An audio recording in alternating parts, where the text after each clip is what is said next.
Hey, welcome to Neversink Farm. And I want to answer a question that I get a lot, which is, what does it cost to start a farm?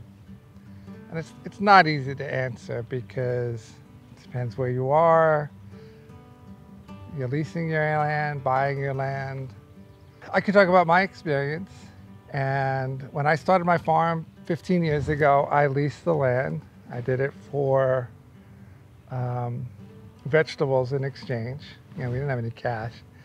I quit my job in the city and moved to the country, and we saved $30,000, me and my wife, to start the farm.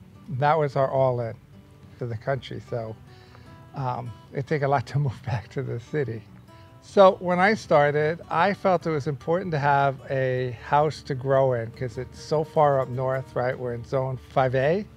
And so I bought a hoop house first, and it's not this house, it's just a small section of this house. I later extended it, but it was just a short house that we did all our tomatoes in and earned money in there.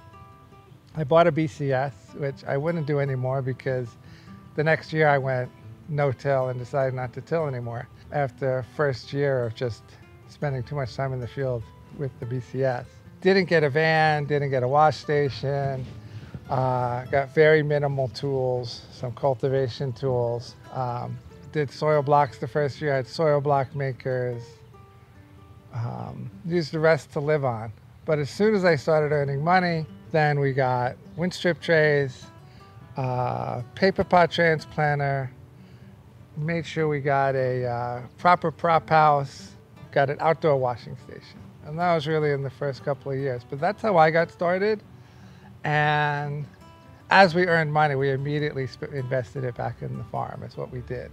So I think this can still be done today. I know prices are higher today, and it may take a little bit more. I know hoop houses are more expensive. But if you're willing to take down an old hoop house, we just sold one of our older hoop houses for, not a lot of money, because I know it's hard to take it down. And it's a lot of effort, but people who are starting out, you have, more effort than you have money. So it certainly can be done. I bought mine new. So I think, it doesn't take a lot of money if you're willing to put in the time early on. And if you can find a place to lease and you already have your living situation. That's my story on what my all-in was on farming. And leave any questions below or comments, something you want to hear about. Thanks for watching.